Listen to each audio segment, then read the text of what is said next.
신속하게 정리하는 2024학년도 2학기 2차 집필고사 역사 교과 대비 시험 정리 영상입니다. 200분으로 정리하지만 200분이 정리가 목표지만 200분은 넘을 수도 있다는 점 양해 부탁드리겠습니다. 3단원입니다. 송나라의 발전과 북방민족의 성장인데요. 당 멸망 이후에 중국은 절도사들이 세운 여러 나라로 분열하였습니다. 그게 5대 10국 시대인데 이 절도사들은 누구냐? 당나라 때 북방민족의 침입을 받고 치안을 담당하던 변방군대의 사령관이에요.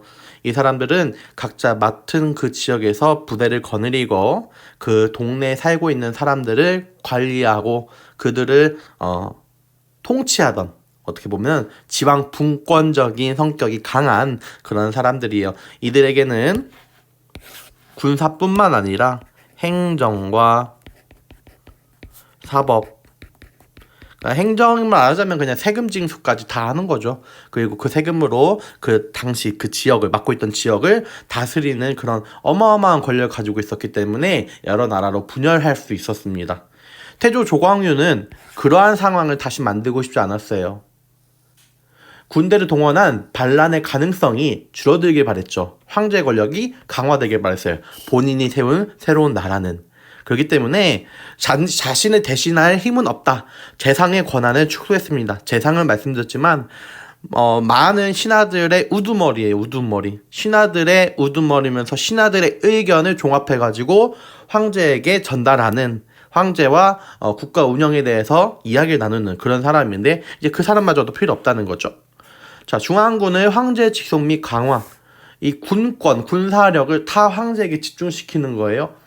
급여를 주고 모집한 이들로 병사를 채우고 무관이 아닌 문관들이 이들을 지휘하게 합니다.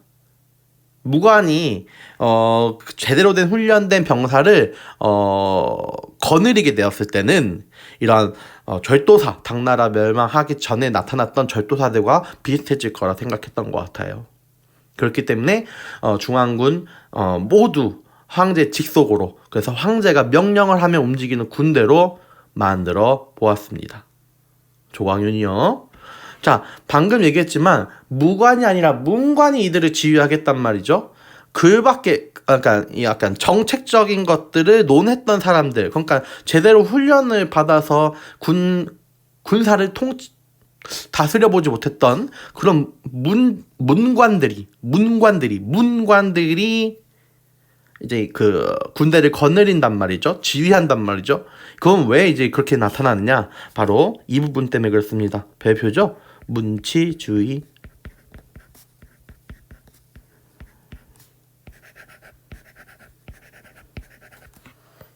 절도사의 권한을 일단 다 빼앗았고요. 그리고 문인 관료를 우대합니다. 문인 관료를 우대해요.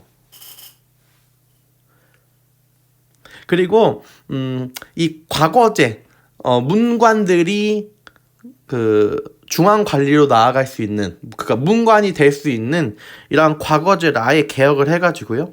황제가 직접 시험을 주관하는 그러한 과거제로 만듭니다. 그러니까 뭐 전에도 얘기했지만 과거제가 1차, 2차에 있었는데 이제 3차가 생겨서 그 3차는 황제가 직접 면접을 보는 전시가 생깁니다. 전시. 1차에서 거르고 2차에서 걸러진 사람들을 마지막으로 평가하는 것이죠. 그러면 황제에 대한 관료의 무엇이 높아졌을까요? 황제에 대한 관료의 충성심을 높일 수 있어요. 왜요? 황제가 뽑아줬잖아요.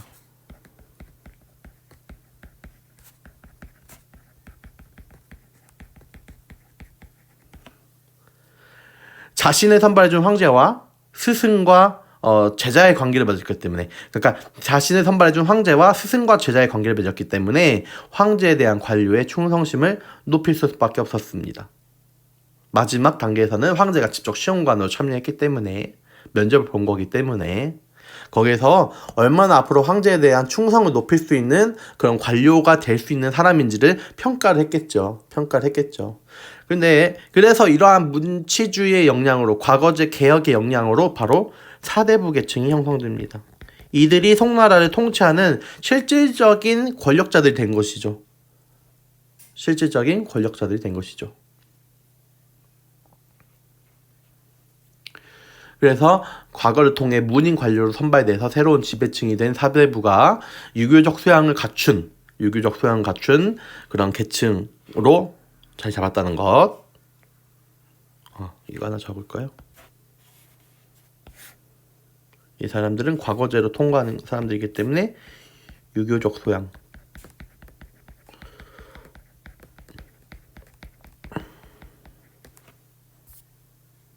그럼 문치주의는 무엇이냐?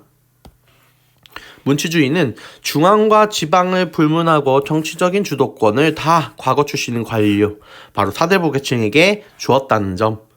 무관은 주지 않았다는 점. 그러니까 차별 정책이에요. 차별. 문관과 무관을 차별하는 정책인데요. 결국 이 무관을 차별하는 문제 때문에 일어난 영향, 무엇이 약화됐을까요? 바로 국방력이 약화됐습니다.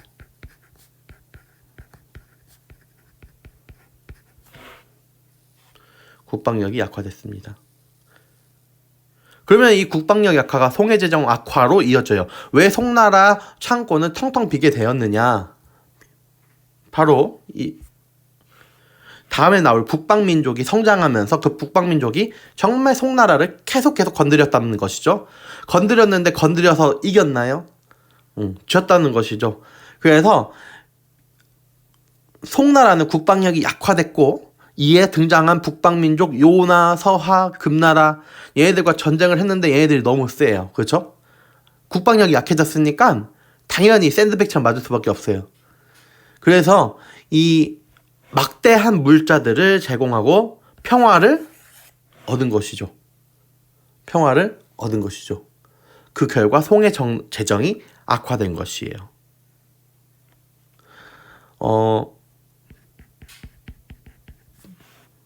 평화를 얻는 대가.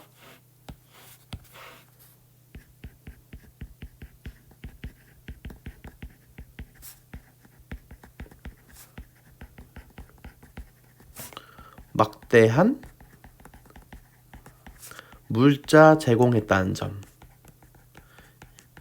이러니 송나라의 곳간, 창고가 텅텅 빌 수밖에 없더라. 많은 양의 비단과 은을 매년 바쳤기 때문에 평화 유지의 대가가 너무 컸다. 그래서 재정이 어려워질 수밖에 없었다. 그 점을 꼭 기억하시고요. 이것을 송해 재정이 악화되다 보니 이러다가 나라가 멸망하겠다 싶어서 나온 사람이 바로 왕안석입니다.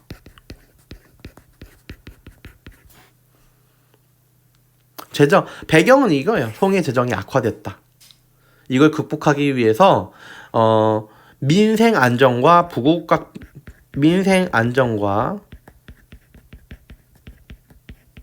부국강병을 목표로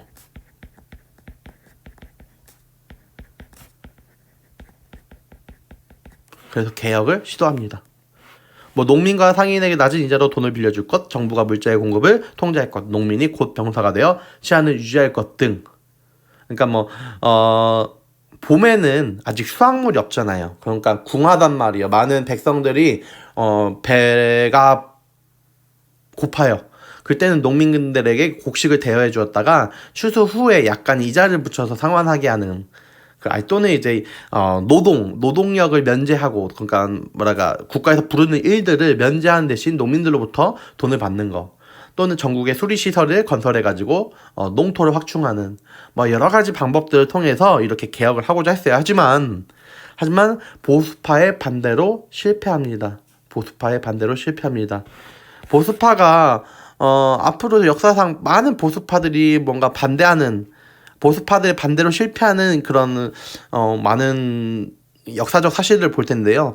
보수파들이 이렇게 반대하는 거, 뭔가 크게 바뀌는 걸 원하지 않는 것은 본인들이 이미 가지고 있는 권력이나 기득권을 빼앗기기 싫은 겁니다. 그러니까 이 당시에도 왕안석은 기존에 기존에 있던 관리들이 가지고 있던 뭔가 권력이 조금 권력이나 이제 그들이 가지고 있던 것을 좀 빼앗는 그런 형태가 나타났기 때문에 실패한 거나 마찬가지라고 보시면 됩니다.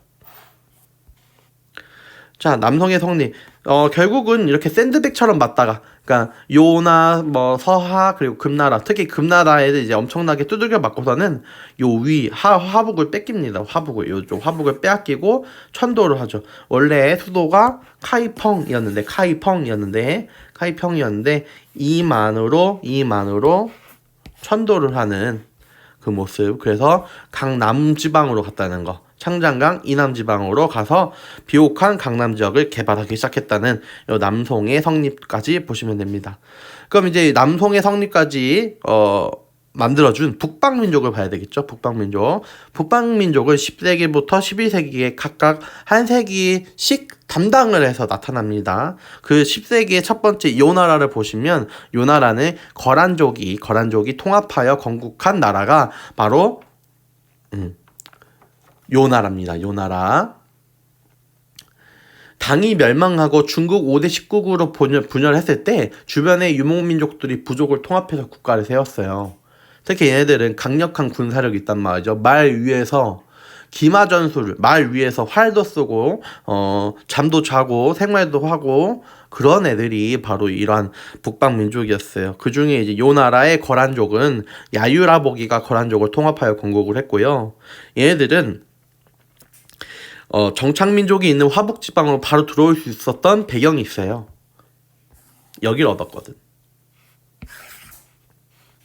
연운 16주. 보통의 북방민족은 다 이 위에 있었는데요. 여기는 어떻게 보면은 이제 화북지방, 그러니까 정착민족이 살고 있는 이 지방으로 바로 들어올 수 있는 관문이에요. 관문. 근데 이 지역을 얻었어요. 연운 16주라고 하는 지역. 그러면서 이 거란족은 시도 때도 없이 바로 이 송나라를 침략할 수 있었던 그러한 형태가 됐죠. 송나라는 다시 여기 빼앗고 싶었어요. 송나라는 뺏긴 거나 마찬가지이기 때문에 여기를 빼앗아야 요나라로부터 조금 벗어날 수 있겠지 싶었는데 빼앗지 못했죠.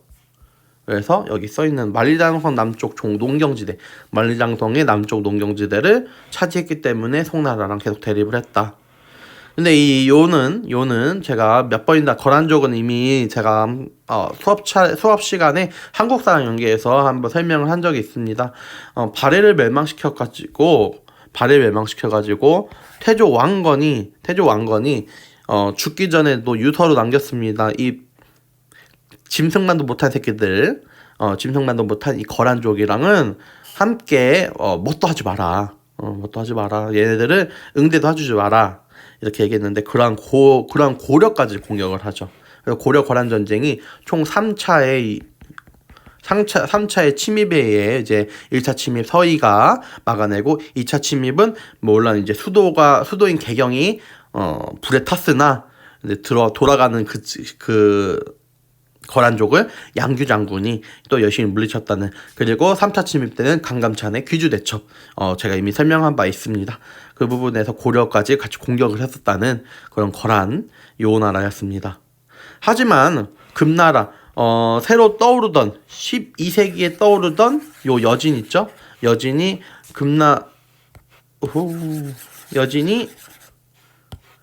금나라를 세우고 송나라랑 같이 연합해가지고 요나라를 부셔버리죠. 자, 이 요나라는 통치와 문화 부분에서 이중적인 통치 방식을 썼는데요. 이중적인 통치는 12세기에 볼 금나라도 똑같습니다. 여진도 똑같아요.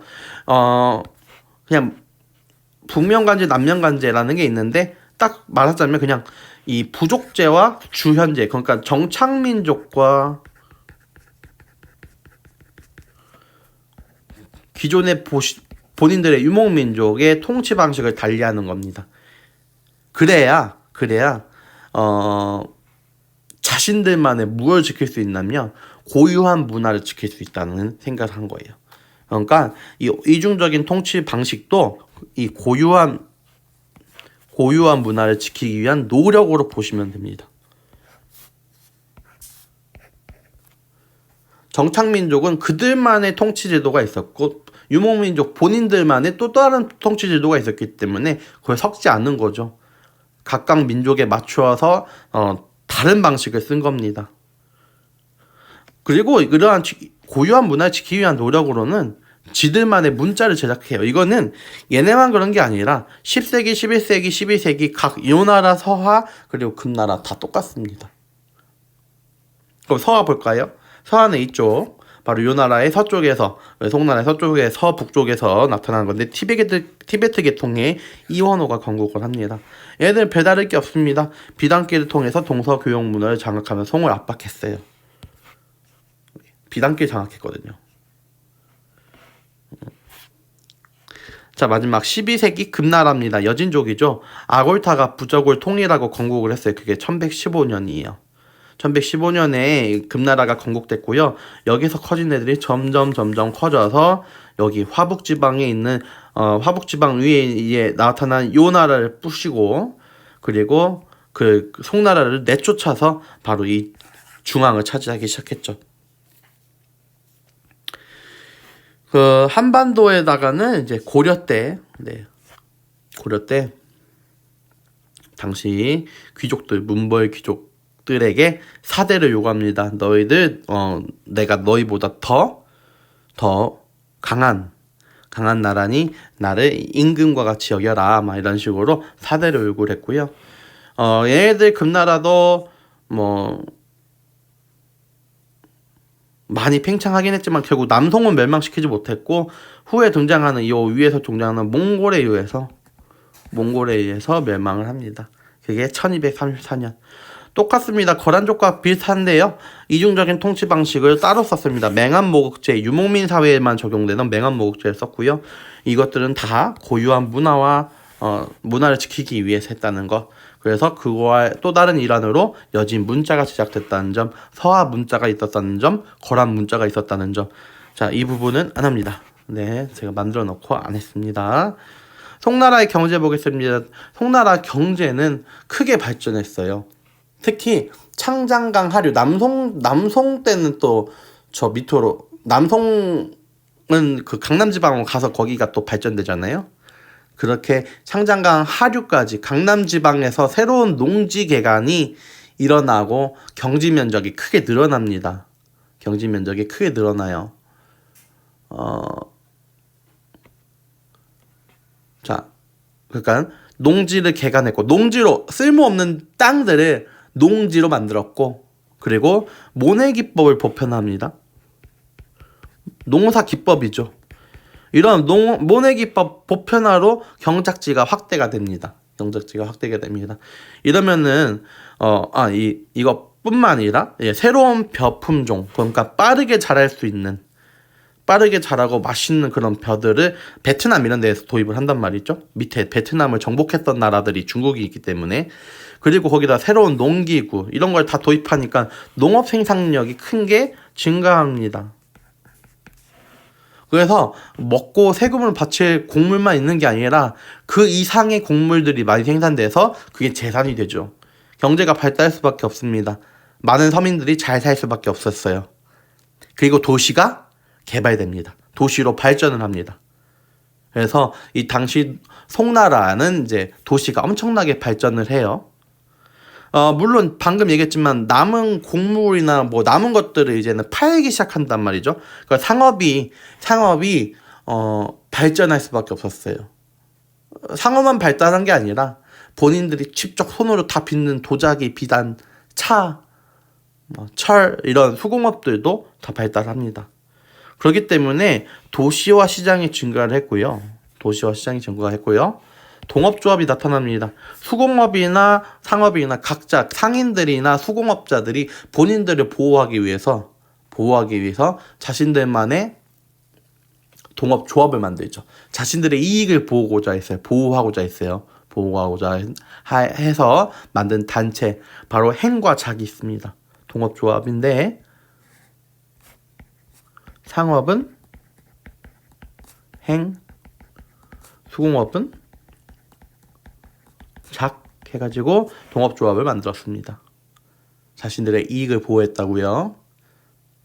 자, 그 동전 유통이 됩니다. 그리고 교자라는 지폐가 등장했죠. 이게 이제 교자죠. 먹는 만두 말고 지폐죠. 교자 화폐입니다. 그리고 이게 모내기법. 그래서 이제는 화폐 경제가 발달하더라. 시장에서 화폐를 쓰기 시작해요. 그죠? 화폐 경제가 크게 발달하고, 이 경제 발전은 결국 또 송나라 때 바다를 통한 해상 무역이 발달하는 밑바탕이 되었기 때문에 바로 송나라는 크게 해상 무역을 대외 교역을 할 수 있었습니다. 해상 무역을 통해 대외에 무역을 할 수 있었는데요. 방금 말했지만 이제 경제가 발달했고요. 각종 산업이 발전했고요. 그리고 조선술과 항해술이 발전했습니다. 조선술과 항해술, 그러니까 뭐 뒤에 얘기할 나침반이 나왔다든지 뭐 하여튼 그러한 기술 발달로 배도 크게 만들어지고, 중국 상인이 고려와 일본, 인도양까지 진출하기도 했지만 다른 나라들이 아라비아, 인도에서 오기도 하고 그랬습니다. 많이 왔습니다. 그래서 제가 얘기했죠. 여기까지 왔어. 송나라 왔어. 근데 송나라만 와서 팔고 가? 자신들의 물건들을 아라비랑 인도 애들이. 고려도 들리고 일본도 들리고, 근데 고려에 갔는데 너희들 나라 이름 뭐니? 우리 고려 하다가 코리아가 됐다는 거.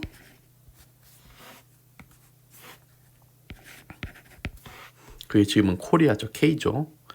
자, 취안저우, 광저우 어디 있어요? 취안저우와 광저우 또는 이제 항저우, 각각 다 항구 도시들인데요. 여기에는 이제 해상 무역을 관리하기 위해서 시박사를 만듭니다. 시박사를 만들어요. 시박사는 무엇을 하던 걸까요? 무엇을 했을까요?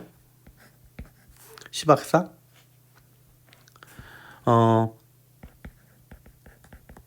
해상 무역 사무를 담당했어요.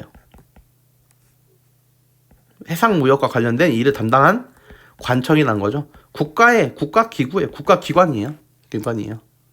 그래서 무역세 징수를 하고, 그러니까 세금 받는 거야. 세금. 판매 허가증 교부. 그러니까 다른 외국 상인들에게 판매 허가증, 아니면 중국 상인들의 판매 허가증, 이런 것들 나눠주는 게 바로 시박사. 네, 이 정도 보시면 될 것 같아요. 자, 송나라 사회. 경제가 발달한 만큼 사회도 엄청나게 발전을 했겠죠. 과거제가 정비되면서 일단 유교적 소양을 갖춘 사대부가 등장했다는 점. 이거는 아까 초기에 얘기했죠. 얘네가 지배층이 됩니다. 사대부들은 이제 기존의 경전의 글자나 문구 해석에 치중하던 종래의 무엇을 비판하고 훈구학을 비판하기 시작해요. 얘네들은, 사대부 계층들은. 그러면서 인간과 우주의 만물의 본질을 탐구하는 그러한 새로운 학문을 만들었는데, 그게 무엇이냐? 성리학입니다. 누가 만들었느냐? 이 사람 주희가 만들었습니다. 주희. 그래서 유교에 공자, 맹자가 있듯이 성리학의 이제 주자.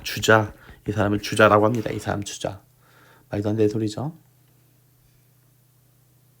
이 성리학은 동아시아 지식인들 사회에 큰 영향을 미쳐서 조선에도 이 성리학이, 그러니까 고려 말부터 이 성리학이 유입이 됐고요. 조선에서는 완전히 성리학이 뿌리를 내리죠. 자, 이 성리학은 대의명분과 화의론을 중시합니다. 대의명분은 뭐 군신, 임금과 신하, 그 아버지와 아들에게는 상하가 있죠. 위아래가 있죠. 그걸 분별할 수 있어야 된다. 대들지 말라는 거죠. 이걸 정당화해줘요.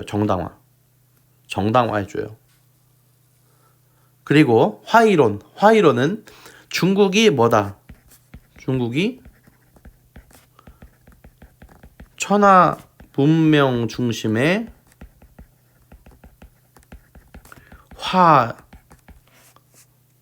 주변의 모든 주변의 민족은 오랑캐,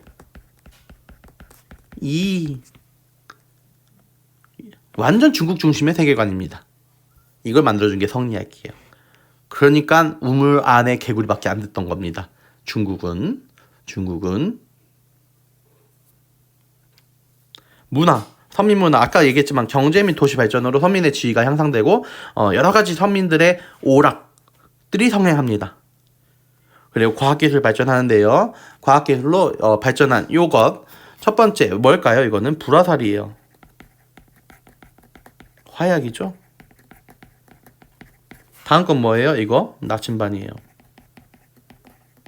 항해술이 발달했죠. 그래서 이거는 활판, 인쇄술. 구텐베르크보다 더 빠르죠. 네. 물론 이제 체륜의 제지법과 더불어서 이제 중국의 4대 발명품을 불리는 이 모든 것들은 나중에 유럽에 전파됩니다. 원나라를 거쳐서. 몽골의 세계제국 건설입니다. 몽골은 테무친이 유목민족을 통합하고 성립한 테무친이 유목민을 통합하고 칭기즈칸이 됩니다. 칭기즈칸.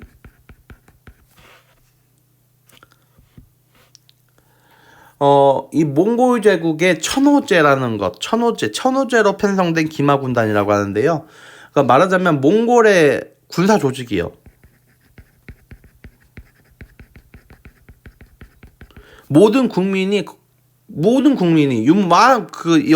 제국의 모든 백성들이 다 말하자면 그냥 군사야, 군사. 평시에는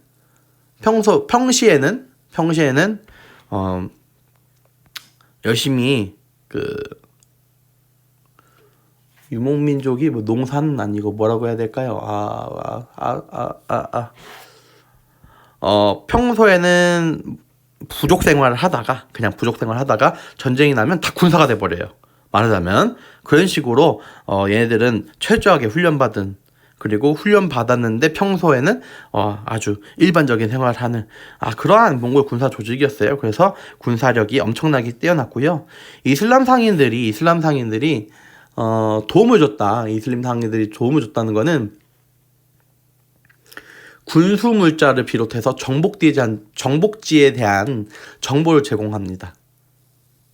다시 말하자면 이슬람 상인들은 이곳저곳을 다니는 애들이 배를 타고 이곳저곳 다니는 애들란 말이에요. 얘네들은 군수 물자를 제공하기도 했고, 또 정복지, 앞으로 얘네가 정복할 정복지에 대한 정보를 제공했다는 점. 그래서 빠르게 이러한 정보들이 있었기 때문에 짧은 기간에 대제국을 건설할 수 있었어요. 하지만 칭기즈칸 사후에 여러 개 한국을 나눴다는 것. 네, 칭기즈칸의 이제 아들들이 세력 다툼을 하기 시작했죠. 서로 따로 땅을 차지하기도 했고요. 그리고 이제 누가 이 몽골 제국을 이어받느냐, 그것 때문에 이제 지들끼리 싸우기도 했고요.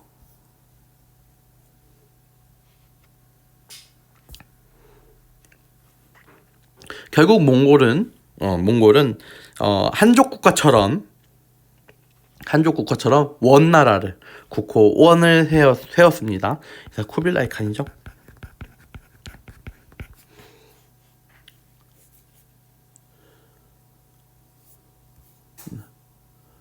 자, 원나라의 중국 지배 칭기즈칸의 손자입니다. 쿠빌라이는 제5대 칸이에요. 제5대 칸. 5대 칸입니다. 이 사람은 중국을 통일했고요. 원의 전성기를 이룩했습니다. 그래서 한족의 학자들을 가까이 하고 중국식 옷에 몽골식 모피를 걸치고 다니면서 중국의 황제가 되고자 노력했던 사람이에요. 이 사람은 수도를 대도, 지금의 베이징으로 천도한 사람입니다. 그리고 국가의 호를 원으로 정했죠. 중국식 황제처럼 되고 싶었던 사람이에요. 그래서 원나라의 통치 방식은 중국의 전통적인 관료제와 지방행정기구를 이용하기 시작합니다. 지방행정기구는 바로 행성이라는 걸 이용하죠. 행성. 우리 고려에도 있었어요. 정동행성. 그런데도 결국은 뭘 했느냐? 몽골 제일주의였어요.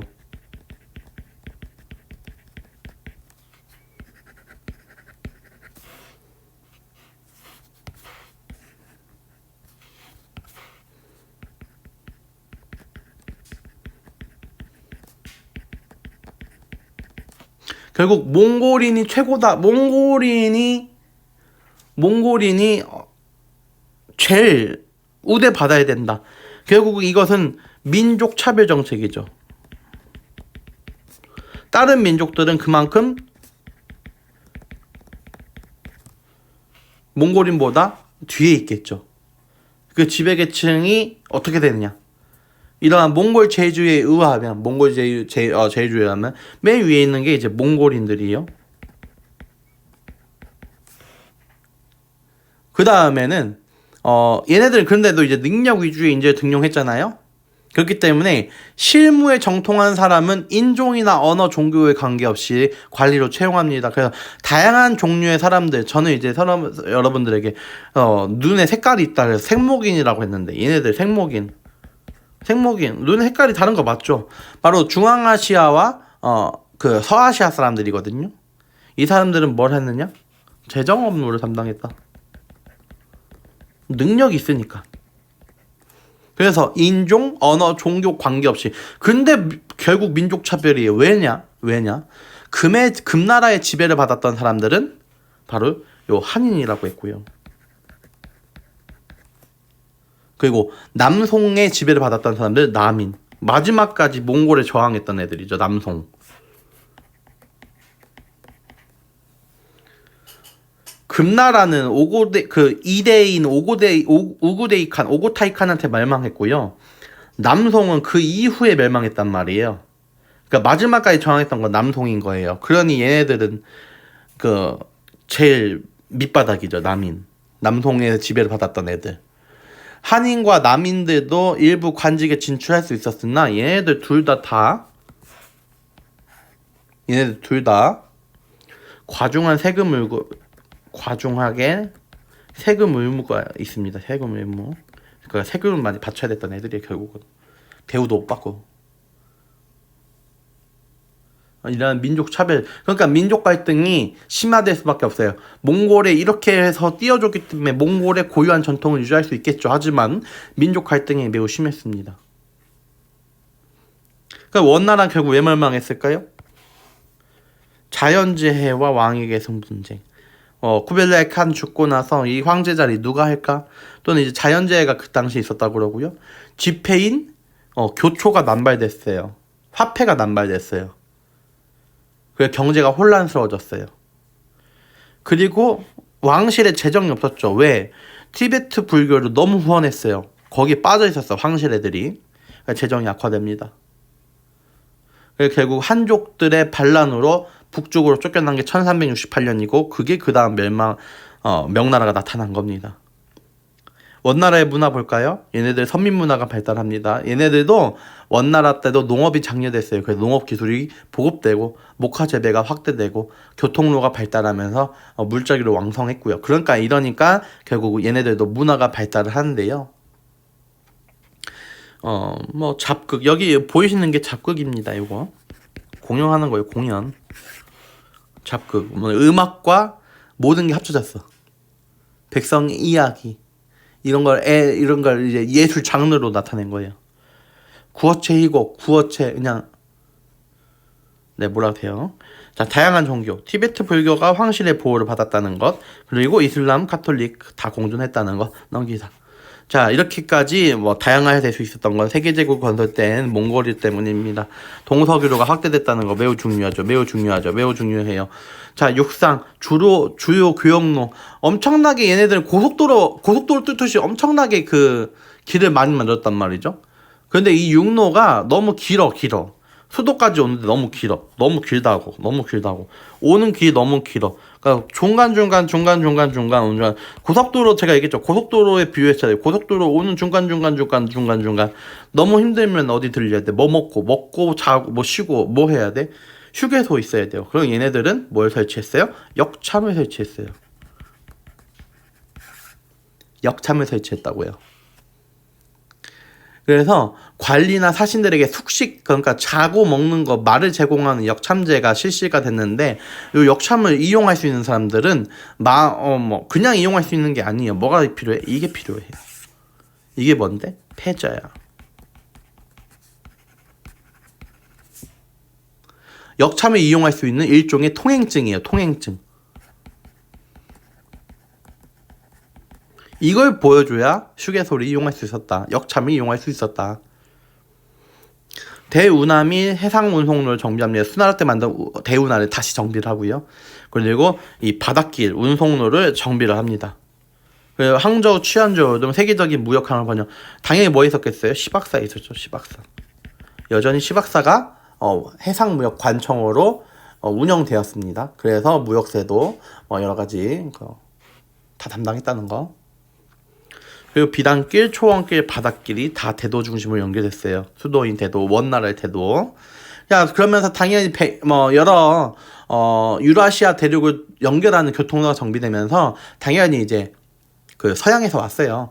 교황을 비롯한 유럽의 군주들이 원나라에 사절단을 파견했고요.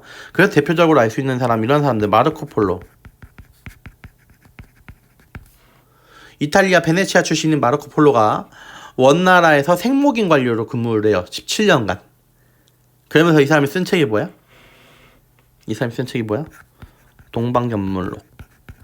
신학로 개척에 이제 연관이 되죠, 또. 그래서 이거 베네치아에 이탈리아 베네치아에 마르코 폴로.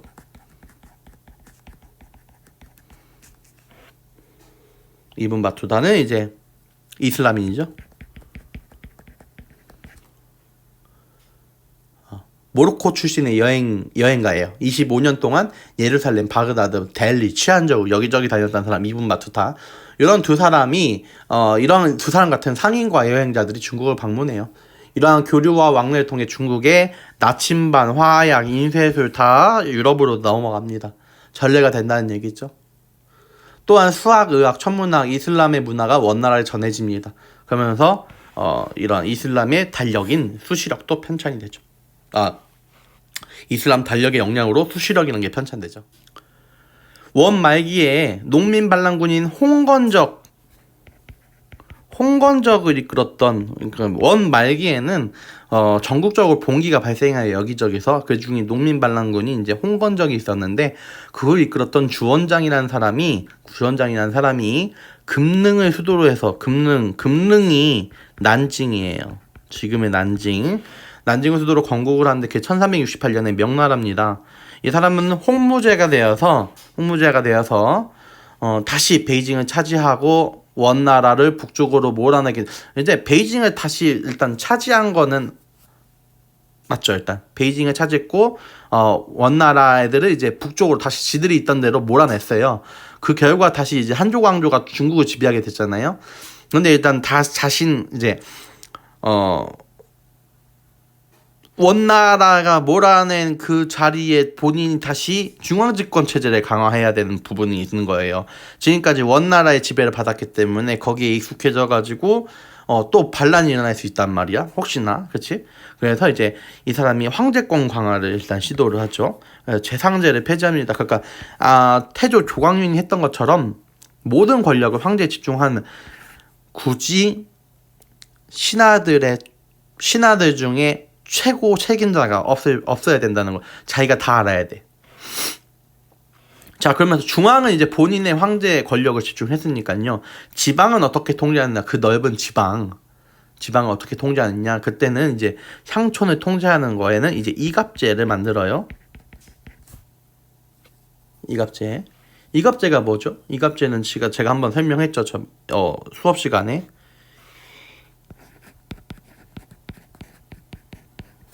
이항년이라는 큰 지방 도시가 있고, 지방 도시가 있어요. 향촌이죠. 지방 도시. 향촌이야, 향촌. 시골이야, 시골. 그냥 그렇게 생각해. 그게 이해하기 쉬울 거야. 자, 이 안에는 6마을이 있다 그랬어요. 4, 5, 6. 자, 1번, 2, 3, 4, 5, 6 있죠? 그러니까 이갑제를 설명하기 위한 예시일 뿐이지 이게 이갑제라는 건 아니에요. 이런 식으로 운영됐다는 거지. 자, 이 중에서 요 6마을 중에 한 마을이 짱이 돼. 그냥 앞에 걸로 할게요. 자, 얘네 일반이 이장호가 돼요. 얘네들은 부유해. 아는 게 많은 애들이야. 이장호. 나머지는 갑수호가 돼요. 그 이장호랑 갑수호, 이장호 애들이 갑수호한테 뭐하냐? 세금 징수, 교화, 교육이지, 교육시키고 세금 징수하고, 그리고 치안 유지.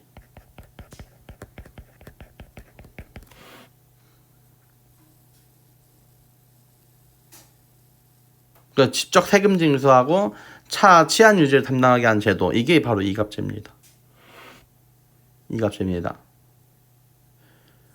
그리고 이제 토지대장, 호적대장을 만들어 세금 징수했다는 점, 이거 매우 중요해요. 왜일까요? 물론 이갑제도 중요해요. 지금 여기 향촌통제 조금 중요하거든요.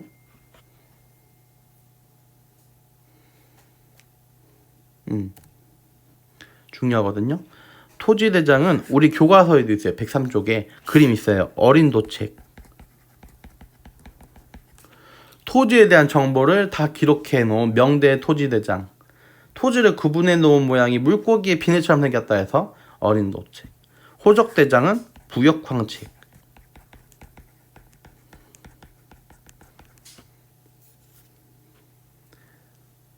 이걸 바탕으로 이갑제를 실시한 겁니다. 그리고 이제 유교를 반포해요. 유교의 6가지 가르침을 전파해서 백성교화를 했던 거죠. 백성들이 너무 원나라식 유목민족의 그 통치 방식에 쩔어 있어. 유교는 이제 성리학 저리 가라야 막 몰라 잘. 그지? 그래서 한족의 전통을 다시 회복하고자 이 백성들에게 유교의 가르침을 전파한 거예요. 그래서 부모에게 효도해라, 우더르는 공경해라, 이목과 화목하게 지내라, 자손들을 잘 교육해라, 자신의 일을 최선을 다해라, 나쁜 짓을 하지 마라. 유교에서 말했던 가르침 6가지 전파를 하는데 그게 유교입니다. 알고 계셔야 돼요. 아울러 한족의 전통 회복으로 과거제와 학교 교육을 중요시했다는 거지. 유교로 통치를 한다는 거예요. 한족들이 제일 좋아했던 몽골 풍무수업 제가 얘기했죠. 변발 이런 거 금지시키고 머리 그따로 자르고 뭐 지들 복장대로 하고 명의대외관계 해금정책. 얘네들은 초기에 해금정책 바다로 나아가 이걸 금지시켰어요. 해금정책을.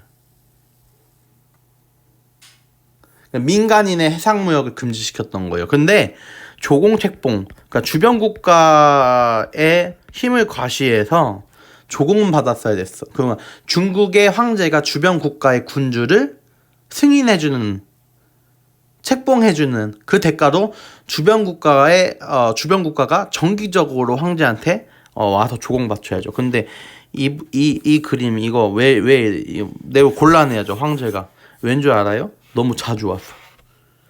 자주 오는 만큼 인사드리고 갖다 바치고 그만큼 받아가는 것도 많은 게 이 조공 책봉 관계였어요. 그래서 명나라 황제들, 그리고 청나라 황제들 나중에 곤란해. 너무 자주 와. 특히 일본 같은 놈들. 그러니까 뽀라갈 거 다 뽀라가는 거. 자, 이런 조공 책봉 관계를 열심히 했던 사람, 열심히 주변 국가에 정복하기 바랬고 그 얘네들로부터 좀 국력을 과시하고자 했던 사람은 사실 이제 그의 아들인 영락제. 영락제는 첫째 아들도 아니고 둘째 아들도 아니고, 그쵸? 제가 말씀드렸죠. 영락제는 이제 적극적인 대외 정책을 합니다. 그러기 위해서 일단 베이징 천도, 아버지가 있었던 그 금능은 자신의 세력권이 아니야. 사실 이미 제가 수업 시간에 얘기한 바가 있으니까 그건 그렇게 아세요. 거기다 이제 자금성, 지금의 우리가 아는 그 유명한 자금성을 건설해요. 그리고 직접 군대를 끌고 수차례 몽골을 공격할 정도, 그리고 밑으로 베트남 정복할 정도로 아주 호남입니다. 제대로 된 남성의 모습을 보여줬던 사람이에요. 가만히 앉아있는 게 아니라 계속 어디 가서 두드러 패고. 이 사람은 이제 조선의 이제 이성계의 아들인 세종의 아버지인 태종과도 정말 친한 관계였죠. 이 사람은 적극적인 대외 팽창 정책을 합니다. 대여 적극적인 태평 정책으로 이제 정화의 함대를 파견하죠.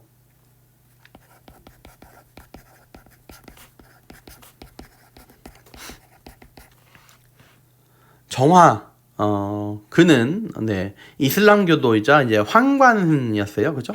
영락제 때 6회, 그리고 선덕제 때 1회 총 7번 대함대를 이끌고 나아가서 동남아시아부터 인도, 아라비아 반도, 아프리카의 동해안, 케냐에까지 이르렀어요. 그래서 명 중심의 국제질서 확대를 목적했고 국력 과시 및 여러 나라 조공 관계를 맺었다. 실제적으로 아직 확실한 건 아니지만 실제적으로는 또 다른 이유가 있어서 이런 정화의 항해를 보냈던 것이다 라고 제가 수업 시간에 이야기를 했습니다. 자, 명나라가 멸망하는 과정입니다. 명나라는 후기, 중기 이후에 무역 확대를 노린 북쪽의 몽골, 동남 해안, 그러니까 동남쪽의 바다에서 이제 일본 새끼들이 계속 침략을 해요. 그래서 북로 남해의 상황이 되었고요. 또 임진왜란때 군대 파견을 해요. 임진왜란때 군대 파견하기 싫었죠. 근데 군대를 파견할 수밖에 없는 상황까지 이르렀어요. 그건 분명히 제가 설명을 했습니다. 그리고 여진족과도 전쟁을 해요. 그러니까 재정이 없어. 전쟁을 하려면 재정이 필요하다고 했잖아요. 돈이 필요하단 말이에요. 근데 군사비 지출이 증가하니까 재정난에 빠져요. 가혹한 건 뭘 징수해야 돼? 백성들에게 이제 다 뜯어야 돼 또. 그러니까 이제 또 뭐가 발생해? 농민 봉기가 발생해. 대표적인 게 이자성이 나는 거죠. 이자성의 난으로 1644년 이자성의 농민군이 베이징 점령해서 바로 명나라가 멸망에 빠집니다. 정화양의 방금 얘기했던 이 부분 체크하세요. 기린도 가져왔어요. 아프리카에서. 대단한 사람들이죠. 청나라 좀 빠르죠? 좋죠? 네, 빨리 해봤습니다.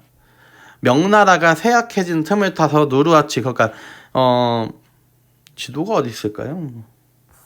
여기 원래 여기 있던 애들이야. 만주, 여진, 이건 여진족이야. 여진족. 여기 있던 애들이 이제 점점 세력을 확대한 거죠.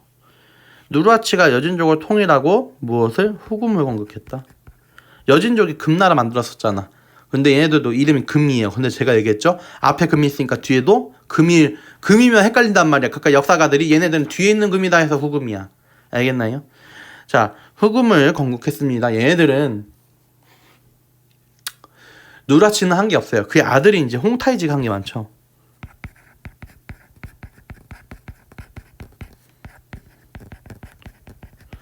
이 사람 때 몽골 복속하고 조선 침략했고요. 정묘호란이죠. 병자호란이죠.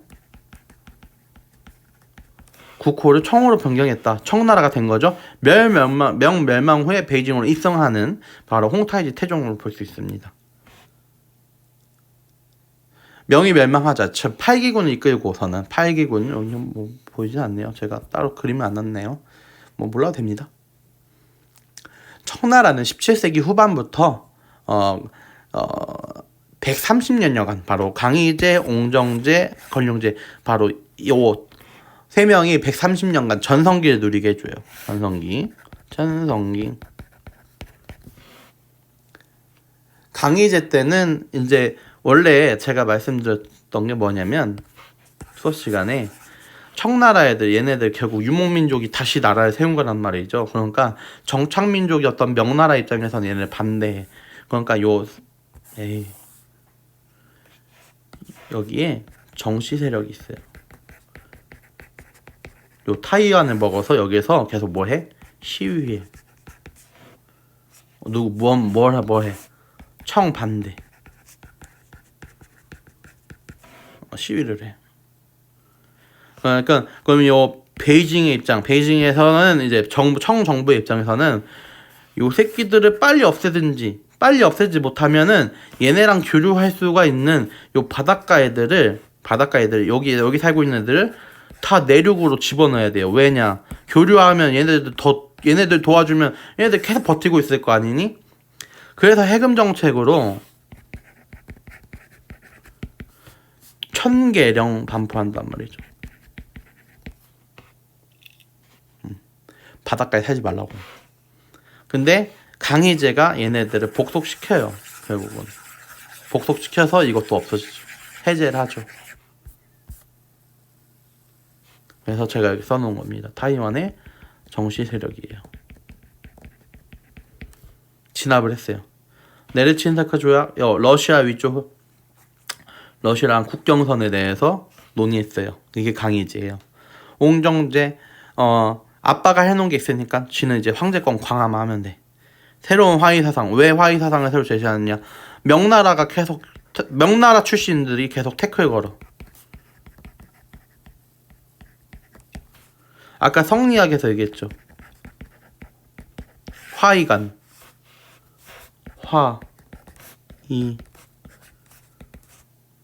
한족 중심. 한족 중심이야.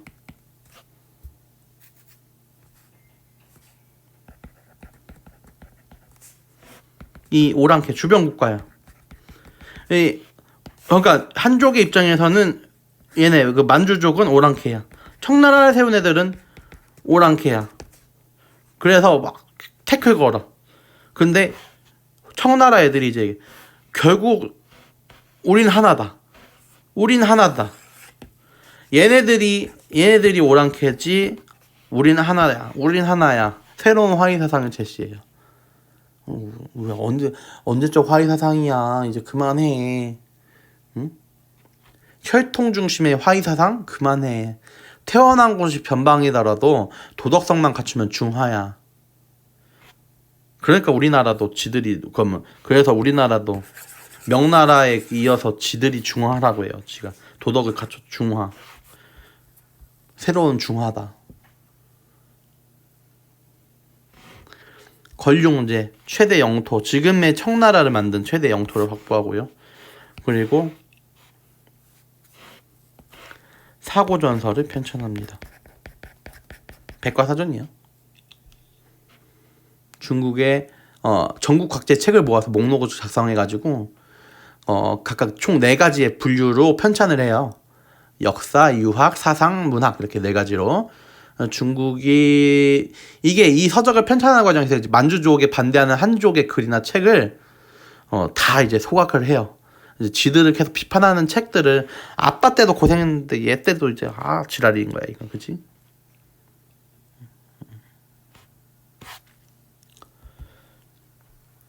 자, 청나라가 이제 지배를 합니다. 중국을 지배하는데 통치 방식이 있어요. 기존의 정착민족들이 저 오랑캐 새끼들 이러면서 계속 비판을 했다는 얘기죠. 그죠? 일단 첫 번째 만주족 비판 금지시켜요. 한족의 중화사상과 청왕조에 대한 비판을 탄압하고요. 그리고 변발을 강요해요. 만주족의 풍속인 변발. 그리고 지들이 그러니까 만주족들이 입었던 옷들을 마음 강하게 너희들 이제 이거 입어. 한족의 옷이 아닌 이거 입어. 이렇게 강요를 하죠. 만주족의 풍습 제가 얘기했었지만 얘네들 전족 뭐 이런 것도 있죠. 이건 강경책이에요. 강하게 두드려 패는 거죠. 강하게 하는 거죠. 그죠?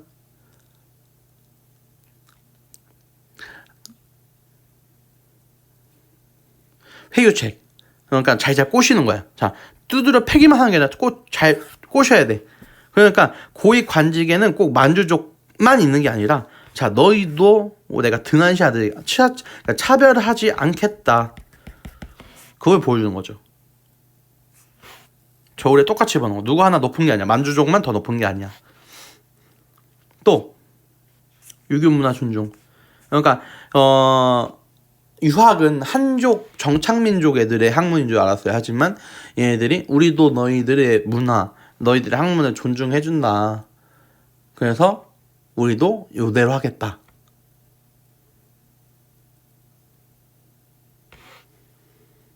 하여튼 청나라는 지배에 따르는 한 그들의 종교와 간섭을 인정해줬어요. 그러니까 뭘 하겠죠? 통합과 공존을 보여주겠다.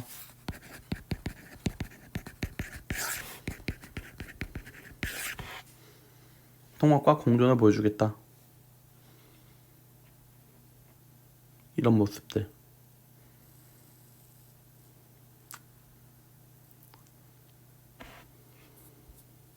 대외관계 봅시다. 조공책봉 관계가 있어요. 당연히 조선이나 베트남 이런 애들은 명대 이래에 조공책봉 관계를 유지했죠. 근데 이제 서양 국가들과는 조공책봉이라기보다는 이제 무역을 하죠. 바로 무슨 무역? 공행 무역을 해요. 공행은 정부로부터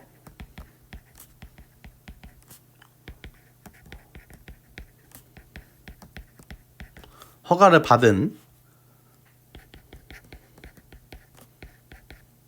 받고 서양인과 교역한 상인조합입니다. 그래서 제한적인 무역이에요. 모든 상인들과 할 수 있는 게 아니에요. 제한적인 무역이에요.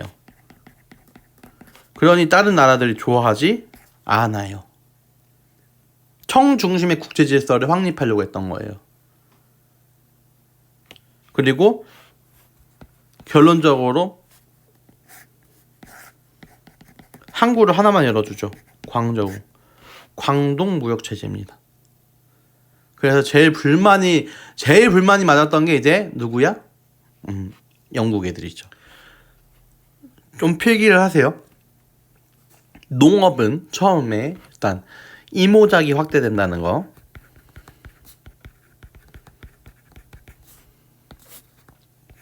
이모작이 뭐예요? 같은 땅에서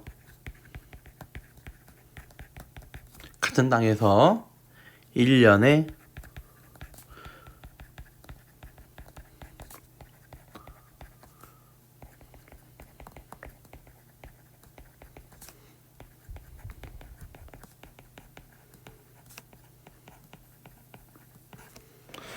같은 땅에서 1년에 종류가 다른 농작물을 2번 심어서 거두었다는 거. 이모작 확대.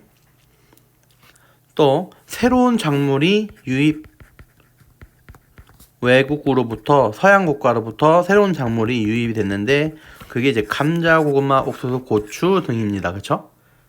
그 상품 작물 재배 이제 뽕과 목화를 새로 재배해가지고 면 만들고 하잖아요. 그죠? 그래서 이러한 상품 작물들까지 재배되면서 농업 생산력이 향상됐고요. 그러면서 인구도 크게 증가를 합니다. 인구가 크게 증가를 해요.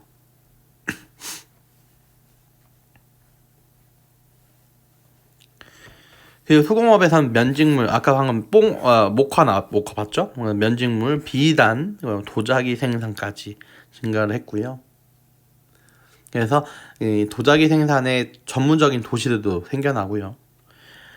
상업은 대상인 집단이 등장을 합니다. 대상인 집단들이 성장을 해요. 그래서 농업과 상공업의 발전에 힘입어서 각종 상품을 전국적으로 유통하는 여러 가지 상인들이 나타나기 시작합니다. 그리고 수저우, 항저우 등의 대도시들이 번영하기 시작하죠. 그래서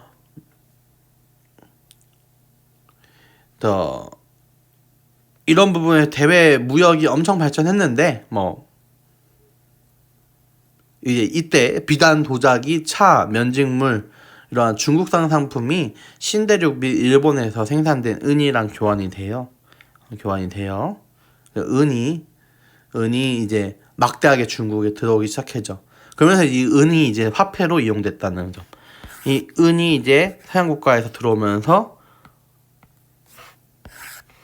확대되고, 그죠? 방금 얘기했던 차, 도자기, 면직물, 비단이 가고, 은이 돼서 이제 중국 정부가 세금을 은으로 납부하게 하는 세제 개혁을 하기 시작해요. 그래서 여러 세금을 토지세와 인도세로 단순하여 은으로 납부하게 한 1조 편법이 있어요.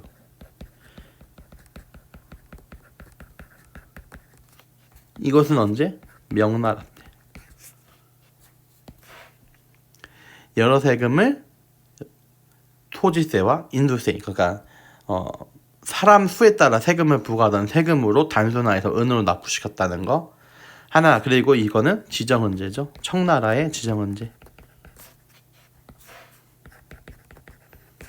합쳐버렸어. 사람의 백에 부과하는 인두세를 토지세에 포함시켜서 은으로 한꺼번에 납부시키는 지정은제를 합니다. 그래서 인구가 더 급증을 해요. 지정은제 때문에.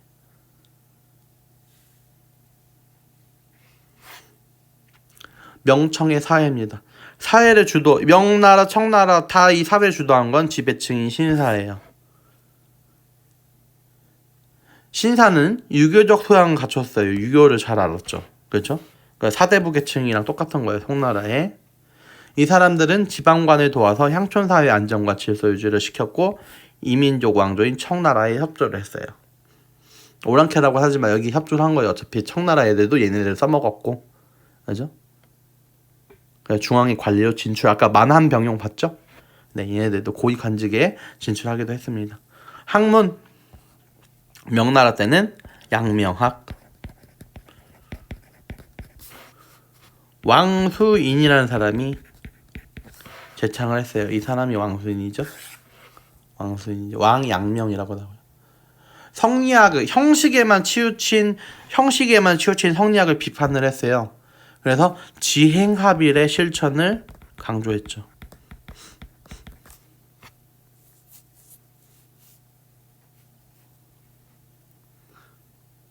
지행합일이 뭐죠?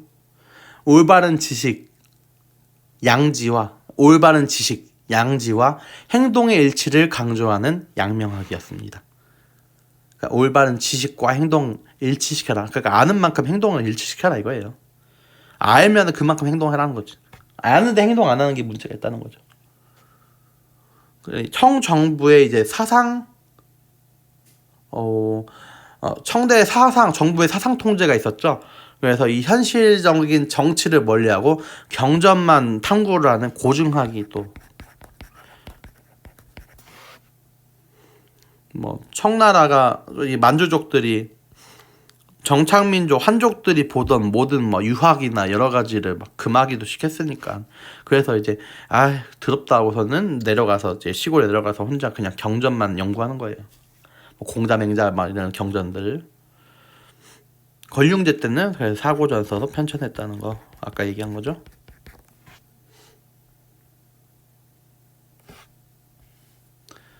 자, 서민문화. 소설과 경극. 소설 서유기, 삼장법사와 손오공, 저팔계, 사우정. 이건 뭐야? 삼국지 연의. 유비, 관우, 장비, 조조. 네. 이런 소설들이 등장했고요. 서민을 위한 연극이 자주 이제 상연되는데 이때 나타난 게 경극.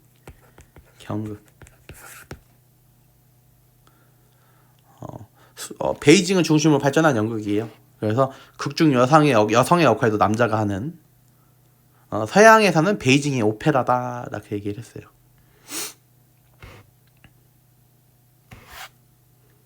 서양 문물의 전례를 봅시다. 자, 명나라 말부터 명나라가 망하기 전부터 선교사들이 들어와요.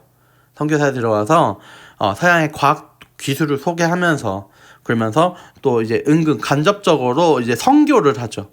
그러니까 포교를 하는 거예요. 복음 전파. 기독교잖아요. 그렇죠? 선교사들. 선교사는 대표적으로 누가 있죠? 마테오 리치가 있죠.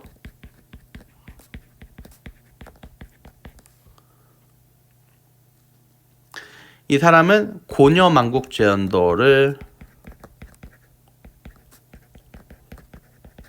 제작을 했어요. 기존에는 제가 혼일강리 역대국도지도라고 해서 아주 딱 우물안 개구리에 맞는 그 세계 지도를 만들었더라. 중국이 중심에 있는. 그런데 이 모든 것을 딱 깨부시는 그런 지도를 만들어줬어요. 그래서 중국인들의 세계관이 변화했어요. 중국 말고도 여러 나라들이 많구나. 동아시아에 있는 국가들 말고도 많구나. 서양에 있는 국가들이 있구나. 서쪽에. 이렇게 중국인들의 세계관이 변화됐고요. 지들 중심이 아니라는 걸 스스로 알기 시작했죠. 천주실의를 저술했어요. 천주실의, 그러니까 성경을 잘 모르잖아요. 요 중국인들이. 그들이 잘 이해하기 쉽게 만들어주는 해설책 같은 거야. 기하학 원론을 번역하고 그랬습니다. 유클리드의 기하학 원론을 번역했다. 그 외에도 아담 샬, 달력 역법과 대포 제작 기술 전파해주는 이 사람이 마테오 리치예요.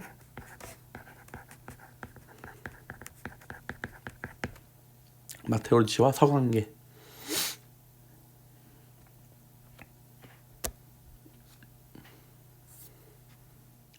새로운 항로 개척입니다. 신항로 개척이죠. 배경이 중요하다고 했습니다.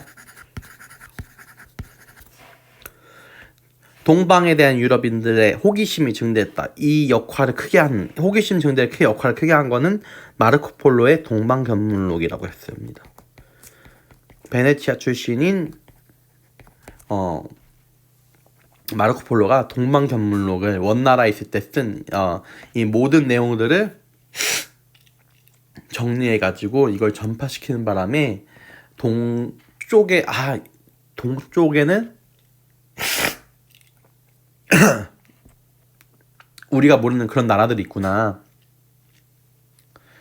그래서 거기에는 이러한 이 사람 저 사람 다양한 전설 또는 이제 향료 비단 이런 여러 가지가 많구나. 또 그런 전설들 중에서는 이제 황금의 나라 지팡구. 여기 어디라고 했어요? 일본. 황금의 나라 지팡구. 겐지스 강의 뱀을 먹으면, 인도에 있는 겐지스 강의 뱀을 먹으면 400년 사는 사람들의 이야기. 또 저 이슬람 세계 너머에서는 강대한 크리스트교 국가를 건설했다는 전설의 왕 프레스터존 이야기. 그래서 이제 서양 사람들이 동쪽에 있는 그런 크리스트교 국가를 찾아 나서기 위해서 이 신항로를 시작했다. 새로운 항로를 개척하기 시작했다. 이런 얘기도 있고요. 그렇죠. 그래서 처음에는 유럽인들의 호기심이 증대했다는 점, 이게 첫 번째. 두 번째로는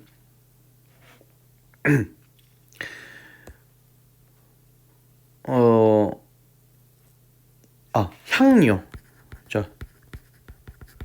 향료와 비단 등 후추, 그 향료 뭐 있어요? 우리 내가 얘기하는 후추. 왜 후추밖에 생각이 안 나요? 후추 말고 또 뭐 있죠? 여러분들 여러 가지 있죠? 갑자기 육두 왜 이런 거밖에 기억이 안 나냐? 근데 하여튼 여러 가지 향신료들을 원했고 비단도 원했고 동방 상품의 인기가 막 급상승해는. 그래서 근데 이거를 알고 있는 게 이제 이탈리아랑 이슬람 상류들만 알고 있다는 점. 그래서 다른 나라들이 계속 얘네들을 연계해야 되니까 비싸게 살 수밖에 없어요. 그래서 직접 교역로를 찾기 시작했다는 거. 그리고 황해술과 조선술이 발달했고 나침반이 사용되기 시작했다는 거. 이슬람 상인들로 인해서 원나라 때 이 송나라에서 발명된 이 모든 것들이 다 유럽으로 같이 넘어가요. 그러니까 전래가 되고 걔네들이 또 그걸 개발시켰죠. 그러니까 이제 직접 나서길 원했고, 여기에 이제 하나를 더 추가하자면 포르투갈이랑 에스파냐 붙었을까요?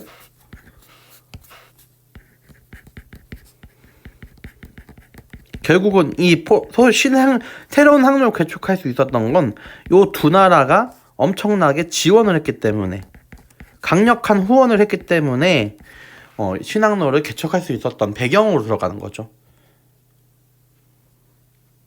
그래서 경과도 에스파냐와 포르투갈이 주도를 했다고 얘기를 할 수 있는 거죠. 주도를 했고요. 포르투갈의 에니크 왕자는 서아프리카 항로를 개척했고, 바르톨로메우스 디아스는 아프리카 남단의 희망봉을 도착했고, 바스코 다가마 희망봉을 돌아서 여기 잘못 눌렀다. 자, 디아스, 바스코 다가마 다 여기 희망봉. 이 사람이 다가마예요. 다가마. 그리고 다갔어. 그리고 대서양 항로를 개척한 사람, 이 사람 바로 이 사람이죠. 누구예요? 다들 일로 갈 때 나는 서쪽으로 가다 보면은 인도가 나올 것이다. 가다 보면 인도가 나올 것. 서쪽으로 다들 동쪽으로 갈 때 혼자 서쪽으로 가면 나올 것이다. 콜럼버스.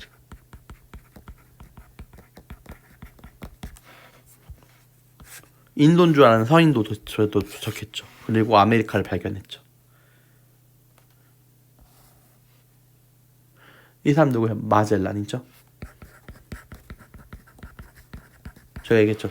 최초로 세계 일주를 성공했다는 최초로 세계 일주를 성공 못했어요. 이 사람은 필리핀에서 싸우다 죽었어요. 이 사람과 같이 갔던 선원들이 마저 돌고 돌아왔다는 거. 자, 신항로 개척을 성공했어요. 그러니까 신항로 개척이 됐어요. 자, 큰 변화를 가지고 옵니다. 신항로 개척 이후에. 결과적으로 결과 내용인 거죠.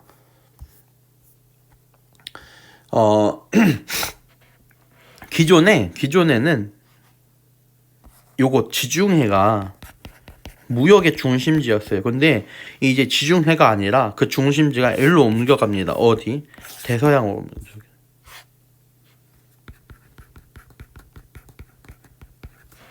대서양으로 옮겨져요. 그러면서 유럽과 아메리카, 아프리카를 잇는 삼각무역이 전개되기도 해요. 요렇게 볼 수 있죠. 대서양이 중심지가 됐잖아요. 아메리카에선 설탕 담배를, 아프리카에서는 여기 아메리카에서 일할 흑인 노예를, 유럽에서는 총과 직무를 여기 아프리카에 주는 그러한 모습들. 이 과정에서 감자와 옥수수, 아메리카 농작물이 유럽에 전해집니다. 그러니까 여기 갈 때 설탕 담배만 가는 게 아니라 감자와 옥수수 등도 전래가 되는 거죠. 이게 무엇이냐? 삼각무역이다.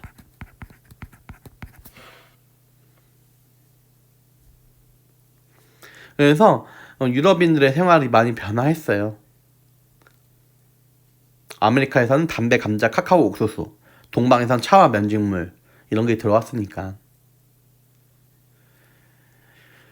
유럽에서는 아메리카 대륙으로부터 이러한 것만 전래되는 게 아니라 막대한 그러니까 요거 아메리카는 아직 개발돼 있던 데가 없어요. 광산도 많아.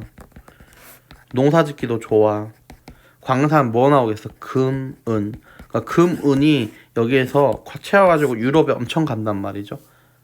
그러면서 물가가 크게 올라요. 이게 무슨 혁명이냐? 가격 혁명이에요. 이쁘게 좀 써볼게.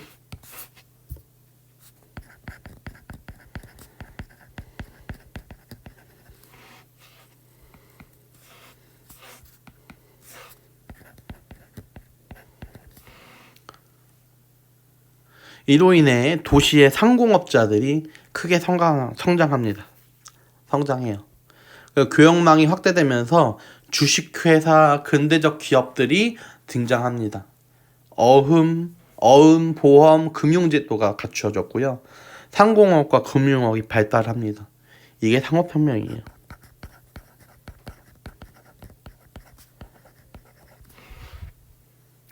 유럽의 경제가 성장하니까 상공업자들이 자본을 축적하죠. 그래서 이제 이게 근대 자본주의 발달에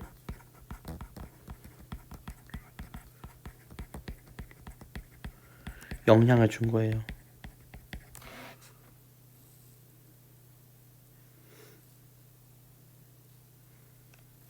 흑인들은 이렇게 죽어가면서 끌려가고, 그죠? 힘들게 끌려갈 때. 원래 지중해 중심의 무역은 이렇게 됐었죠, 그죠? 지중해 중심은 이렇게 됐었는데 이게 다 바뀌는 겁니다. 지중해에서 대서양을 중심으로. 이게 결과예요. 자, 아메리카 대륙이 이제 발견되고 삼각무역까지 진행되면서 아메리카 문명들이 기존에 있던 문명들이 파괴되기 시작합니다. 독자적인 문명이 존재했거든요. 그래서 멕시코 지역에는 마야 문명, 그러니까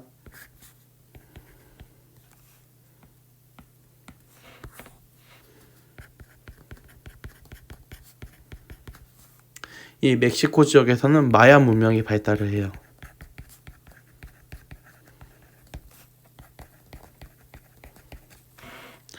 마야인들이 도시 국가를 건설하고 수학과 천문학 이런 뛰어난 유산을 남겼어요. 근데 14세기 이후에는 이 멕시코 고원에서 아즈테카 제국이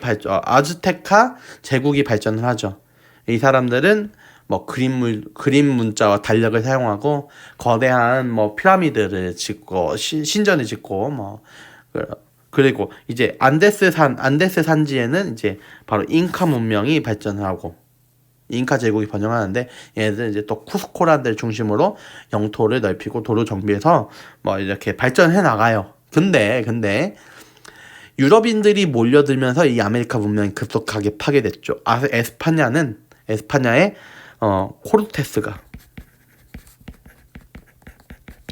코르테스라는 인간은 총으로 무장한 소수 병력을 이끌고 와서 아즈테카를 정복합니다. 그래서 수도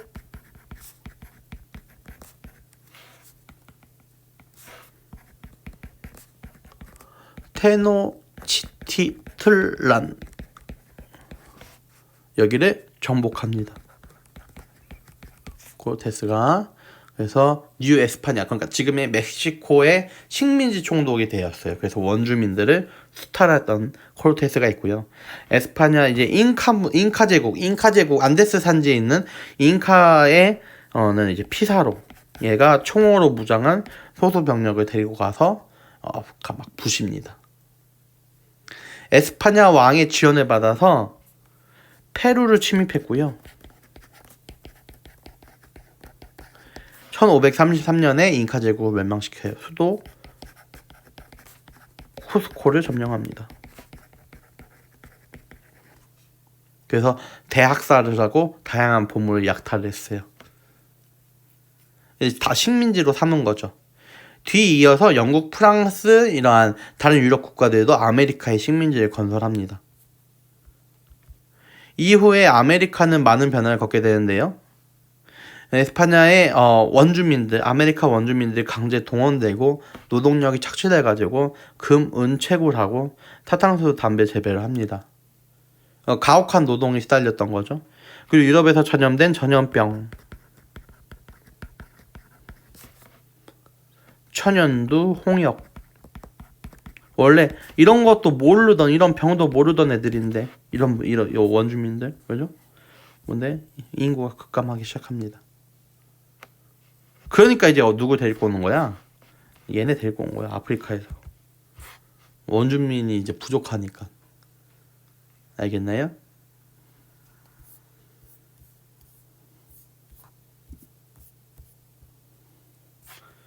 자, 절대왕정입니다.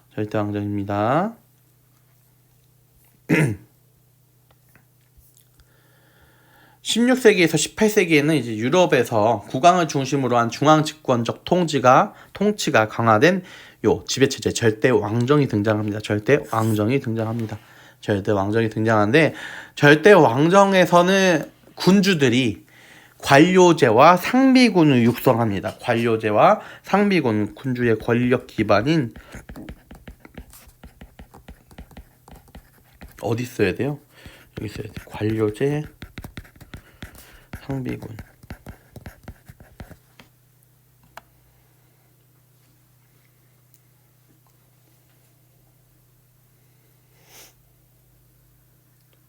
관료제는 특권을 가진 관료가 국가 권력을 장악하고 지배하는 정치제도죠. 그러니까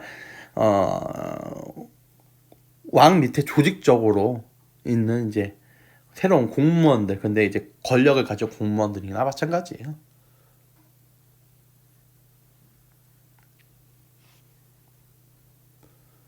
상비군, 상시적으로 훈련받아서 편성해서 유지하는 군대, 그러니까 국왕의 군대예요. 이러한 군주의 권력 강화를 위한 관료제와 상비군이 있고요. 이제 권력을 정당화할 수 있는 이론들을 제시해야죠. 그게 바로 정치이론은 왕권 신수설이에요.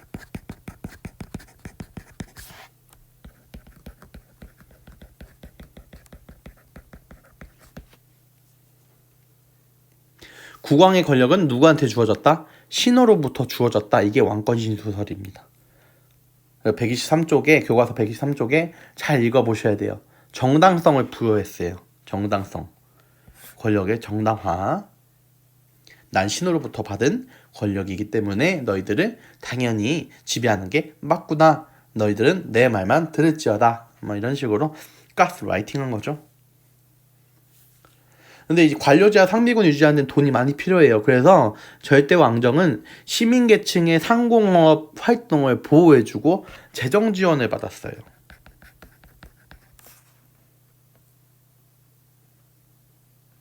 그래서 여기 보면 특권 상인들이 열심히 세금 내고 헌금도 하고 국왕의 이러한 정책들을 뒷받침해주기 위한 돈을 열심히 지원해줬다는 거죠. 그리고 이제 중상주의 정책을 하죠. 중상주의.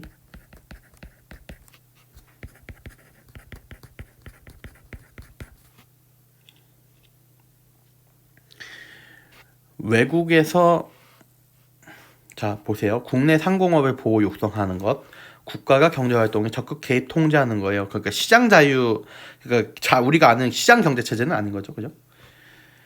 수입 물품에 관세를 부과하고 수입을 축소하고, 그죠? 그래서 이게 결국 원료와 상품 시장 확보를 위해서 식민지체전, 이게 결국 이게 뭘로 나중에 나아가는 거예요. 이제 제국주의와 같이 나아가는 거예요, 그죠? 절대 왕정은 국가를 부강하게 만들기 위해서 국가가 경제 활동을 간섭하고 통제하는 정책으로 중상주의를 한 거예요. 절대 군주들은 왕들은 세상의 부라는 것, 그러니까 부자가 되는 것, 이거는 항상 일정하다고 봤어요. 총량이, 그 총량이. 그래서 상업과 무역을 통해 금과 은을 얻고자 노력을 했는데 금과 은이 나가지 못하게 해요. 다른 나라가 부자가 되면 나는 부자가 되지 못한다고 생각하는 거예요. 그래서 군주들이 수입을 억제해요. 수입을 억제하고, 왜 수입을 많이 하면 그만큼 돈을 써야 되잖아. 그럼 뭘 늘려야 돼? 돈을 벌려면 수출을 늘려야 돼. 그래서 나머지 액수만큼의 금과 은을 얻는 방식을 취한 거예요. 그러니까 더 넓은 시장이 필요해. 왜? 물건을 많이 팔아야 되거든. 그리고 싸게 만들어야 돼. 물건을 팔 건데 비싸게 팔 때 싸게 만들어야 되니까 원료 공급지도 필요해. 그러니까 해외 식민지 개척에 나선 거예요. 이게 중상주의입니다. 이러한 중상주의 왕권 신수설 및 관료제 상비군으로 뒷받침해가지고 절대 왕정이 등장했는데, 대표적인 왕들 서유럽과 동유럽을 이렇게 볼 건데요. 일단 그 첫 번째 서유럽에는 에스파냐, 바로 지금의 어디예요? 스페인이에요. 펠리페 2세부터 볼게요. 에스파냐인데요. 얘네는 절대 왕정을 가장 먼저 이루었어요. 얘네들은 아메리카 식민지에서 들여온 금과 은을 바탕으로 뭘 만들었냐면 무적 함대를 만들었어요. 요거예요.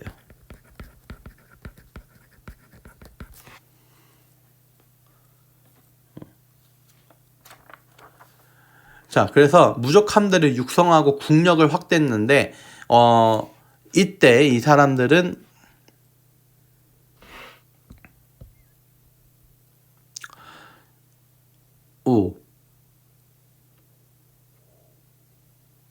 오스만 제국, 그러니까 선생님이 그냥 지나쳐온 오스만 제국 있죠? 이슬람 왕조거든. 이슬람의 최대 국가 중 하나였거든요. 얘네들이랑 얘네가 세력 평창을 하니까 지중해를 놓고 유럽 세력과 충돌한 전투, 바로 이 레판토 해전을 벌였는데 거기에서 승리를 해요. 그래서 에스파냐가 지중해 해상권을 얻죠. 그리고 얘네들 물리쳤으니까 무적 함대라고 불렸어요. 오스만 제국의 승리한 에스파냐가 아메리카, 네덜란드, 북부 이탈리아를 지배하기 시작했고요. 이슬람 축출 과정에서 중앙집권 국가로 성장했습니다. 무적 함대 육성했다고, 그렇죠? 그 전쟁의 승리를 기념해서 LS 코리알, 그러니까 우리 교과서 124쪽에 나와요. 네, 전쟁의 승리를 기념하여 만든 LS 코리알, 에스파냐의 건축에 저일제된 아름다움을 대표하는 건축물이거든요. 그래서 지금의 마드리드에 있습니다. 지금 보시면 교과서를 같이 보셔야 돼요, 여러분. 교과서에 보시면 요 펠리페 2세가 에스파냐가 어느 위치에 있고 펠리페 2세가 어떤 걸 건축했는지 사진이 나옵니다. 교과서 124페이지.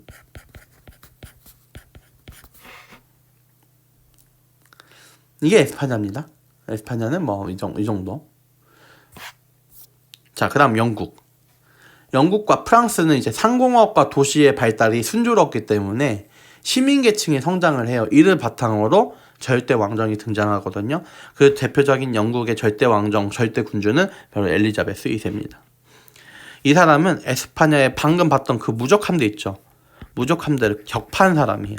이때 이제 에스파냐의 무적 함대를 격파한 다음에 영국의 해군이 제일 강력해진 유럽 국가 중에 해군으로 제일 강력한 게 영국이 된 거예요. 그래서 해상권을 장악합니다. 바다 쪽에 해상권을 장악하고요. 해외 시장을 개척하기 위해서 동인도 회사를 만들어요. 동인도 회사를. 이거 뭐니? 뭐야 이거? 동인도 회사를 세워서 아시아 진출을 해요. 중국 엄청 갔잖아, 그치? 아까 얘기한 공행무역 있죠? 공행무역에 공행과 교육을 한 게 동인도 회사인 거예요.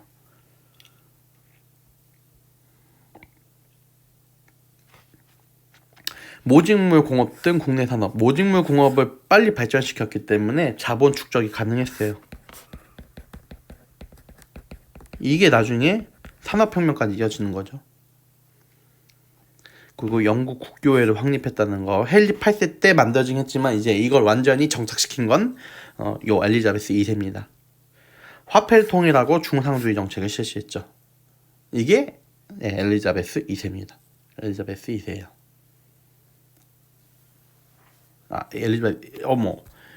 여러분들 미안합니다. 엘리자베스 2세는 최근에 있었던 사람 엘리자베스 2세고 지금 엘리자베스 1세예요.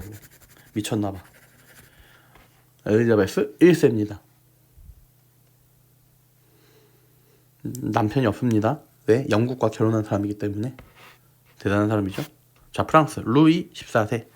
왕권 신수설을 아주 미치듯이 믿었어요. 그거 미치듯이 따르고. 네, 그래서 자신의 권력은 신으로부터 받았다. 그걸 열심히 얘기했던 사람이죠. 그렇죠? 요 사람은 지 스스로 그래서 태양왕 자처했어요. 태양왕. 자기는 태양왕이다. 자처해. 또라이 같긴 한데. 중상주의 정책 강화. 이제 중상주의를 정말 중상주의 정책을 매우 잘했던 콜베르라는 사람을 등용해서 이 사람 재무장관을 앉혀요. 그래서 프랑스가 돈을 많이 벌었죠. 상비군도 마련하고 완전 절대 왕정의 전성기를 누렸어요. 이 사람이 번 돈으로 관료제 상비군 정비하고 그리고 이제 이것도 쳤죠. 베르사유 궁전. 제가 팔이 없다 그랬어요. 절대 왕정의 상징이에요. 막강한 권력과 부를 과시했어요. 40년 만에 완성한 베르사유 궁전. 자, 방금이 서유럽의 새 국왕이고요. 이제 동쪽 봐야죠. 동유럽의 국왕들. 첫 번째 러시아입니다. 표트르 대제가 있고요. 이 사람은 서유럽 방금 봤던 에스파냐, 영국, 프랑스 이런 국가들처럼 발전한 국가로 나아가고 싶었어요. 왜 약간 후졌거든. 러시아는 계속 제가 얘기한 후졌어요. 서유럽 문화와 제도를 수용해서 바뀌고 싶었어요. 강해지고 싶었어. 그죠? 그게 요 표트르 대제. 이 사람은 수염세를 부과하게. 그래서 왜냐하면 서유럽에 있는 사람들처럼 변하고 싶다. 그래서 모든 국민에게 수염을 깎도록 명령. 수염을 기른 자에게 세금을 부과하는 그러한 신기한 세금도 만들었던 사람이 이 사람이에요. 스웨덴과 전쟁을 해서 계속 영토를 확장, 발트해를 얻기도 했고요. 이 사람은 수도인 상트페테르부르크를 건설했어요.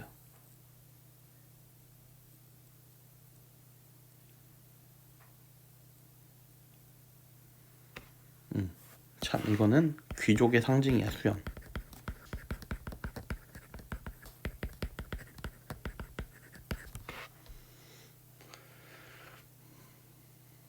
상트페테르부르크를 건설했습니다.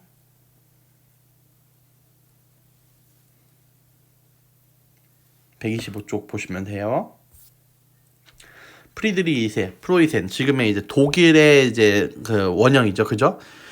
요 사람은 계몽 사상의 영향을 받았어요. 계몽 사상.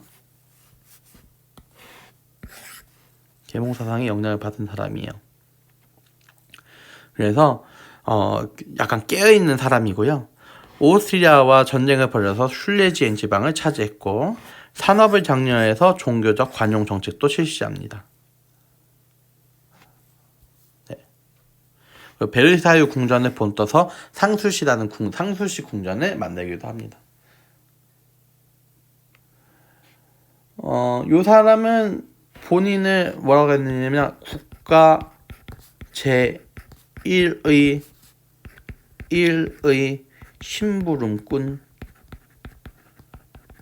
그러니까 나는 국가의 녹을 받는, 그러니까 너희들이 시키는 대로 하는 제 첫 번째 심부름꾼이다.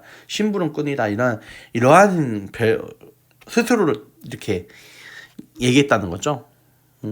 대단한 사람이에요. 스스로가 먼저 모범이 되자고 생각했어요. 모범. 약간 내가 루이 14세랑 비교가 되는 점. 이제 루이 14세는 본인이 태양왕이다, 막 이렇게 국가가 바로 나다, 이렇게 얘기했던 루이 14세와 참 다른 면모를 보여줬던 왕이 바로 프리드리히 2세입니다. 자, 이제 17세기, 18세기 유럽의 문화인데요. 뭐 어렵지 않은 내용들이죠. 이 부분들. 과학혁명이 발생합니다. 과학 발명을 하는데 요거의 이제 대표 주자가 우리가 알고 있는 요 그림만 봐도 알 수 있겠죠. 바로 뉴턴입니다. 뉴턴.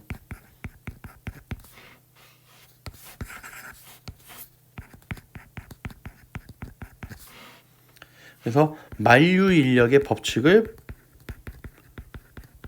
발견했죠. 우주 속 모든 물체에서 서로 끌어당기는 힘이 있다. 그래서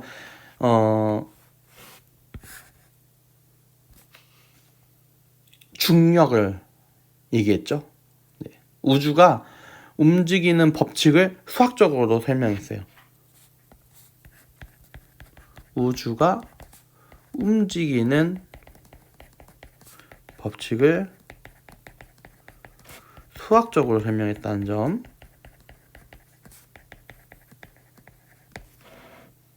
이 얘기가 여기 있구나. 자, 이게 무슨 기계론적 우주가 아니에요. 우주는 기계와 같이 움직이더라. 지금까지는 신중심의 우주관이었다. 신이 이 우주를 다 움직인다. 그러니까 이 모든 자연 현상이 신의 섭리가 아니라 자연 법칙에 따른다는 사실을 알게 된 게 이 과학혁명이에요. 그래서 이제는 사람들이 합리적인 사고를 하기 시작했죠. 합리적인 사고. 과학적인 사고 방식을 하기도 하고 이제 합리적인 사고를 하기 시작해요.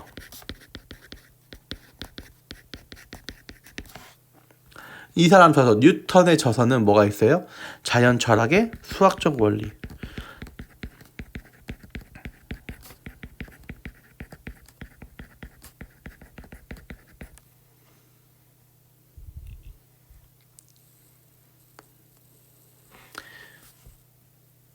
그래서 우주의 모든 현상이 수학 공식에 맞춰서 설명을 하고 우주는 신의 섭리가 아니라 만유인력이라는 질서와 법칙에 의해서 움직인다고 주장해서 신중심 전통의 우주관에서 벗어나고자 했다. 이거를 꼭 기억하시면 좋겠습니다. 중요합니다. 갈릴레이는 망원경 제작했죠? 지동설을 입증했죠?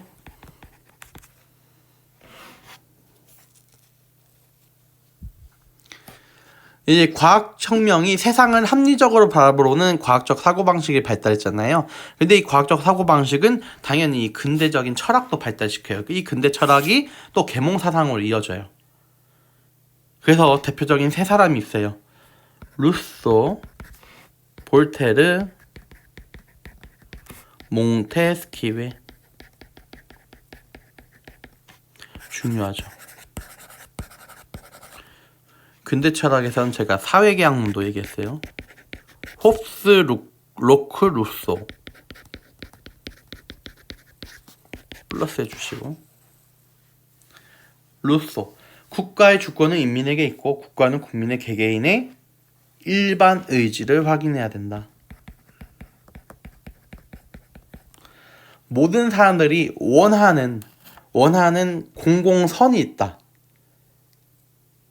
공동의 선과 이익을 추구해야 된다는 거죠. 사회 전체 구성원의 의사가 맞아 떨어져야 되는 거예요. 모든 구성원들이 똑같이 여기에 동의해서 원하는 목표가 같아야 된다는 거죠. 일반 의지예요.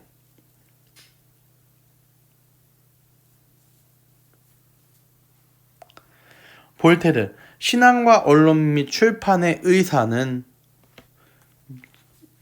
출판의 자유, 그러니까 내가 말할 수 있는 자유, 뭔가 써서 비판할 수 있는 내 신앙의 자유, 다 이거는 민주주의의 기초다.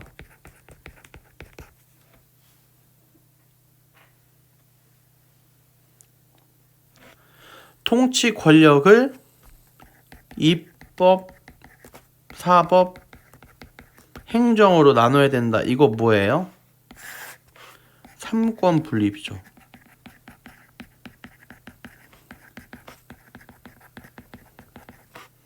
중요하죠.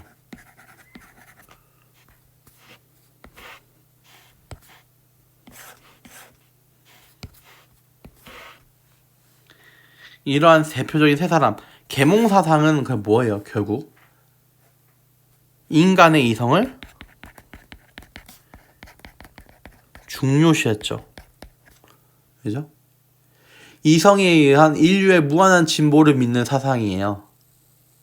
불합리한 제도들을 개혁해야 된다.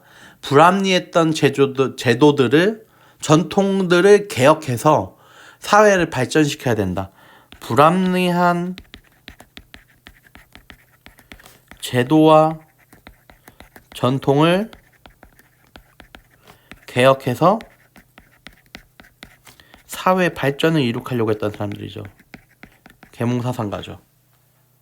꼭 기억하셔야 됩니다.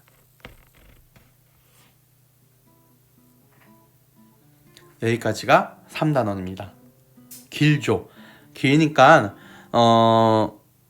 제가 지금 설명하신 부분들만 좀 집중해서 보시고, 나머지 서아시아랑 다른 민족들, 오스만 제국을 비롯한 여러 민족들 있죠. 거기는 다 뺐어요 지금.